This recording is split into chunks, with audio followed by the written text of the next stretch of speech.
Le rugby des copines femmes ovales a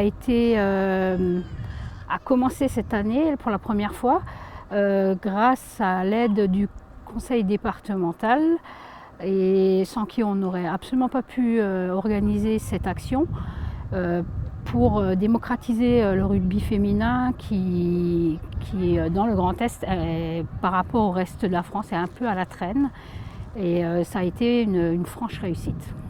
Nous avons produit quelques milliers de flyers que nous avons distribués dans les collèges et les écoles, ce qui nous a apporté des jeunes filles de collège et même de lycée qui sont venues. Après, le bouche à oreille a aussi beaucoup travaillé. On est allé en personne même dans les collèges et les lycées pour déposer des affiches et la communication a relativement bien marché.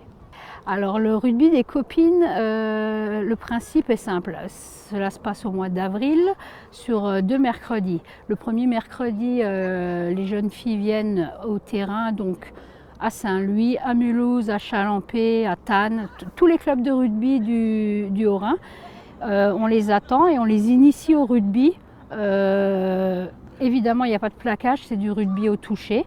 Et le deuxième mercredi, chaque club vient avec ses petites équipes qu'elles ont formées et elles font une petite finale de rugby touché entre elles. Les gagnantes sont parties à Paris voir la finale du top 14. Les filles ont bien joué le jeu. Pour la première fois cette année, on a eu 74 filles sur le Haut-Rhin, ce qui est énorme, on n'aurait pas pensé en avoir autant. Et elles ont vraiment joué le jeu. Il y en a qui se sont découverts une passion d'un coup qu'elles n'auraient pas pensé, et que ce soit adultes ou les jeunes ont vraiment bien joué le jeu. Donc sur 74 filles, on a 12 filles qui sont censées signer une licence cette année.